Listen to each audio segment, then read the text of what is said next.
Hi, and thank you for joining us. Welcome to August's version of my Learning Clouds webinar. It's so great to see you all here. We're going to be covering lots of different bits. We've got the statutory and mandatory changes. So obviously, as we know, Schools for Care used to call them core and mandatory, and we've changed to statutory and mandatory. And we're going to talk through what they are. We're also going to be looking at the digital skills framework and how that's been introduced by Schools for Care and my Learning Clouds solution for it. And also touching on something new for you guys, which are resources that will be available with every e-learning. It's something that we're rolling out for you, and we're going to talk through them, what they mean and how they can support you. We are joined today by Jordan and also by Amy, an SME and sector expert who works for my Learning Cloud on the content that you experience in our wonderful e-learning courses. So the first thing we want to talk about in our webinar today is the changes to core and mandatory training as specified by Skills for Care. So that has changed recently to become statutory and mandatory training. And I'm now going to pass over to Amy, who's going to talk us through that a little bit. Yeah, so basically your statutory and mandatory training are things that are required by law, legislation and policy. So it's the things that your staff absolutely have to do. So Skills for Care has given us a list of these, and this is broken down into two parts. So you have the training that all workers have to do regardless of their role, and that covers things like health and safety, fire safety, safeguarding adults, safeguarding children, that kind of thing, so that you know that list your staff have to do. This is also broken down again into another part where it depends on the staff member's role. So it's things that they absolutely have to do if it's relevant to their role. So things like assisting and moving people, food hygiene, medication administration. So do your staff support people with their medication? If no, then that's okay, they don't have to do it. But if yes, they have to do it to comply with legislation and guidance. So that seems like a shorter list of mandatory training now. Is the soft skills still being catered for in the new requirements? Yeah, so they're under part 2 of Skills for Care's new guidance, and they're known as additional training. So these topics cover training that is necessary to carry out regulated activities as part of a worker's duties to maintain the necessary skills to provide that high level of person-centred support. So this covers things like effective communication, positive behaviour support, end-of-life care, and then your specific diagnosis courses, so things like dementia, Parkinson's, things that are relevant to your role. So in CQC regulated settings, they state that it's the provider's responsibility to decide what training their staff need. So in some cases, if you've taken a tender, for example, you'll be told what training courses you need, that they might cover the additional training.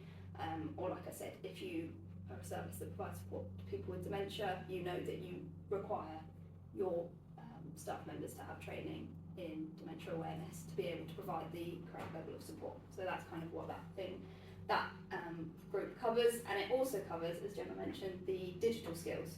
So as we know, within the sector, so many support workers do different roles, and I think that's really important to remember when listening to the part 2 of the list. What is it you offer? Because some support workers will be supporting individuals that need every bit of support that we can offer them and need to be really upskilled in those areas, and we've got some that will be doing more social support.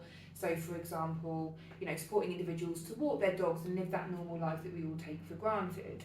So it's really interesting to know that we can tailor that a bit more now with this approach. Before it was very much prescriptive, and now it's more down to us to kind of go, actually, what do the people we support need, and therefore how do we need to upskill our learners and our support workers to encourage that really high quality care that we want to provide for everybody. So digital skills framework, that's also part of this part 2 area, isn't it? Yes, it is. So the digital skills framework was introduced as part of the response to NHS England's Technology and Digital Skills Review, and it's basically looked at the fact that technology is everywhere.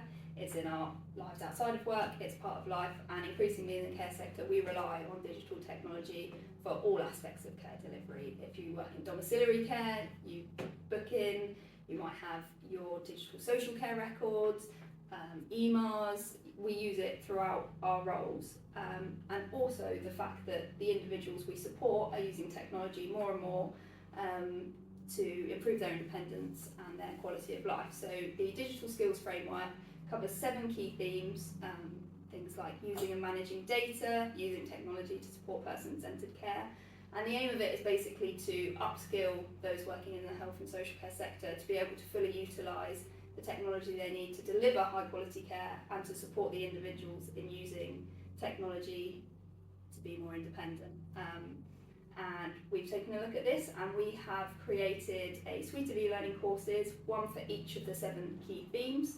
So obviously Skills for Care have released a suite of courses on their own system where you can complete that training. How would our customers kind of manage that within their existing learning management system and, you know, kind of tracking that in one nice place? Yep, so great news. We have released our suite of 7 courses yesterday. So you now have a digital skills bundle that will cover a e-learning course on each of the 7 key themes so that you can use it and track it as you would with all of MLC's e-learning. And what's great is these are also available as form files ready for anyone to upload onto the LMS. So if you're not My Learning Cloud already, or you're waiting to become My Learning Cloud, they'll be there waiting for you when you join us. And if not, you can buy them from our website and you'll be able to upload them onto your LMS. I think it just shows the importance of keeping up with the trends and the changes in health and social care, because it can change so dramatically and so quickly, and we know that. So we always want to make sure we've got great offerings for you. Something that we've also looked at as part of the statutory and mandatory training is one of the big bits that they're pushing at the moment is competencies, and making sure that knowledge is always kind of available to people and that you've got resources to use when you're in your service, and that it's accessible to all.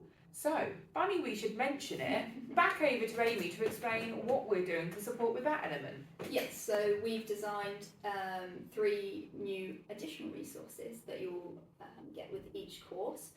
So I'll break them down for you. We have Learning at a Glance. This is simply a poster of 4 to 6 of the key points from the e-learning that the learners have just completed. They can download it as a PDF, they can print it, they can stick it up, you can put it on your notice boards, whatever you want. But it really just takes those key themes and highlights it. For example, safeguarding adults, you have a duty to report any concerns you have. If you take away anything, please just take away this. So it really highlights those key themes.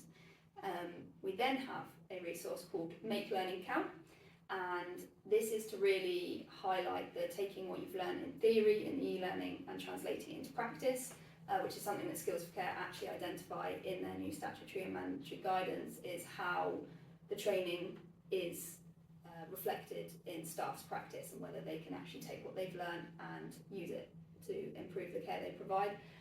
So Make Learning Count is again a PDF that can be printed, whatever, and it's got 3 ideas for learners to take and again take what they've learned and do something practical with it. So for example, if they've just completed the cybersecurity course, update your password so it's stronger, something that you can take what you've learned and actually make a change with it. And this leads us on to our final resource, which is the manager-led competency. And this is really a tool that can be used in a number of ways, but we've imagined it as something to help in supervisions. So the idea is that as a manager, you would sit down in your supervision with a staff member, and we have created 6 questions that identify each of the learning outcomes from a course, and you can really test your learners' understanding and their competency. And the manager-led competency document will reflect the Make Learning Count. So for example, if we go back to the cybersecurity, it was to update your password and make it stronger. One of the questions in manager-led competency document might be, what have you done to improve cybersecurity within your role? And this is going to be a really beneficial tool to help you identify areas that your staff members might need more support, where they might need more training. You might be able to go, okay, cybersecurity, you've got a good understanding of that, maybe we don't need to refresh it as often. Yeah, so with all of that in mind, we obviously understand the importance of refreshing knowledge. How can our new resources support that for our customers? So simply put, the refresher rates within the statutory and mandatory changes have changed. They've extended slightly and are longer than what we would expect them to be for a validity period. However, That doesn't mean that they don't need to refresh their learning throughout that. So that's where the management-led competencies that we've created come into play, and what you can use is our competency component. We spoke about it in a webinar beforehand, but basically what it is a component where you can upload a completed file from a manager. So say I was in supervision with Amy and I wanted to go through safeguarding adults, I could download the management-led competency, fill it in with Amy, and then upload that into her competency component, which would mark her green. If you pop that into one of our cycles, then that would obviously show as a refresher piece of learning, and therefore would push them along that journey. So the thing that Amy might need to do next time is a workshop or an e-learning, whatever you deem fit. If you have any questions about this, please feel free to contact your account manager and they can talk you through this.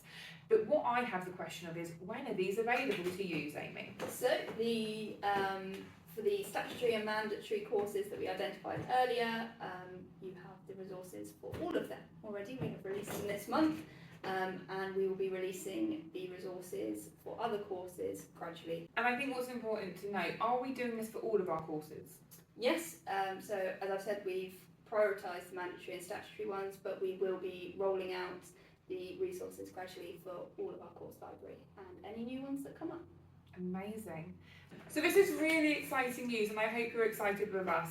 Basically, as a recap, because some of you might be on summer holidays and catching up on this when you get back, we have spoken today about the changes between core and mandatory training and statutory and mandatory training and what that means for you and your learners. We've also spoken about digital skills framework and how we've produced something that you can use on our LMS, and that is available now. Also, we have spoken about our new resources that are available for you, briefly how you could use them, but as we said, any questions or queries, always feel free to get in contact and we can talk you through it. Thank you so much for joining today, and for Jordan and Amy, thank you very much for attending.